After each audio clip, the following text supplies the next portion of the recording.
So, kailangan natin maintindihan yung mga hatol nito. Sa Islam, wajib na umatin kapag inimbitahan kan sa isang kasal ng Muslim. Pero pag ang nag-invite ay hindi Muslim, pwedeng umatin kung walang mga violation sa loob ng kasal na yon, na walang mga... Hindi, actually, mga kasal lang non-Muslim, hindi na maiwasan talaga yung mga labag dyan. Kaya payo ko, huwag na umatin. Oo. Hayaan mo na yung anak mo. Pagpakita na lang siya sa'yo pagkatapos ng kasal. At least hindi ka maka-attend kasi hindi na maiwasan yung mga musika, mga kulintang, yung alak, sayawan, di ba? Ang sabi ng Allah Subhanahu wa Ta'ala, wala yashhaduna zur. Yung katangian ng mananampalatay, hindi umaatin sa mga ganyan, yung mga gawain na mga mungkar. Kumbaga may mga sayawan doon, may mga musika doon, may mga selebrasyon doon, may mga paputok doon. Hindi siya umaatin ng pananampalatay, hindi sila umaatin sa mga ganyan. Na kahit na anak mo pa yan. Oh. La ta'ata li makhluqin fi ma'siyatil khaliq. Kahit na sabihin mo pang, ay, mahal na mahal ko yung anak ko eh, kailangan ko talagang gawin yun. Alam mo, wag mo pairalin yung salitang pagmamahal pagdating sa Islam. Dapat manaig pa rin talaga yung Islam. Halimbawa, mahal mo yung magulang mo.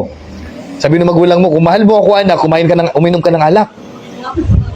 Sige na nga, kasi mahal naman kita na. Sige, isang patak lang na. Kahit isang patak lang, bawal mong sundin yung magulang mo. Hindi inuuna ang pagmamahal. Oo. Maraming naliligaw kasi pagmamahal ang inuuna. Bakit nilagay ng Allah ang utak sa taas? Kasi utak muna bago puso. Ito, mamumuno eh. Rais. Kailangan pag-isipan, pagplanuhan, unawain kung hindi ba yan bawal. Kaya nga mga non-Muslim, mahirap pa-Muslimin eh. Sabi niya kasi, nakagisnan ko. Inuna niya puso. Pero kung tatanungin mo, ang ilang bang Diyos? Isa.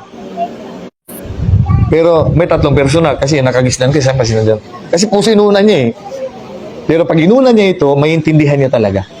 Kaya nga tayo itinaas ng Allah ang ating antas dahil dito. Kasi alam mo ang tama, alam mo ang mali. Dahil ang utak natin ay nandito sa taas. Oo. Eh kung itong pairalin mo, wala kang tatanggapin. Ipapahamak mo lahat. Susungkitin mo lahat.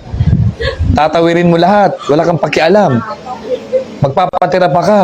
Kahit sa hindi dapat na pagpapatirapaan, makakuha mo lang. Magpapakamatay ka. Delikado yun. Mapupunta ka sa shirk. So, mayroong mga tao na sobrang pagmamahal ay napupunta sa shirk. Sa shirk. Okay, so ipapasok ko pa rin yung shirk kasi mahalaga rin yun sa Mayroong bid'a na shirk.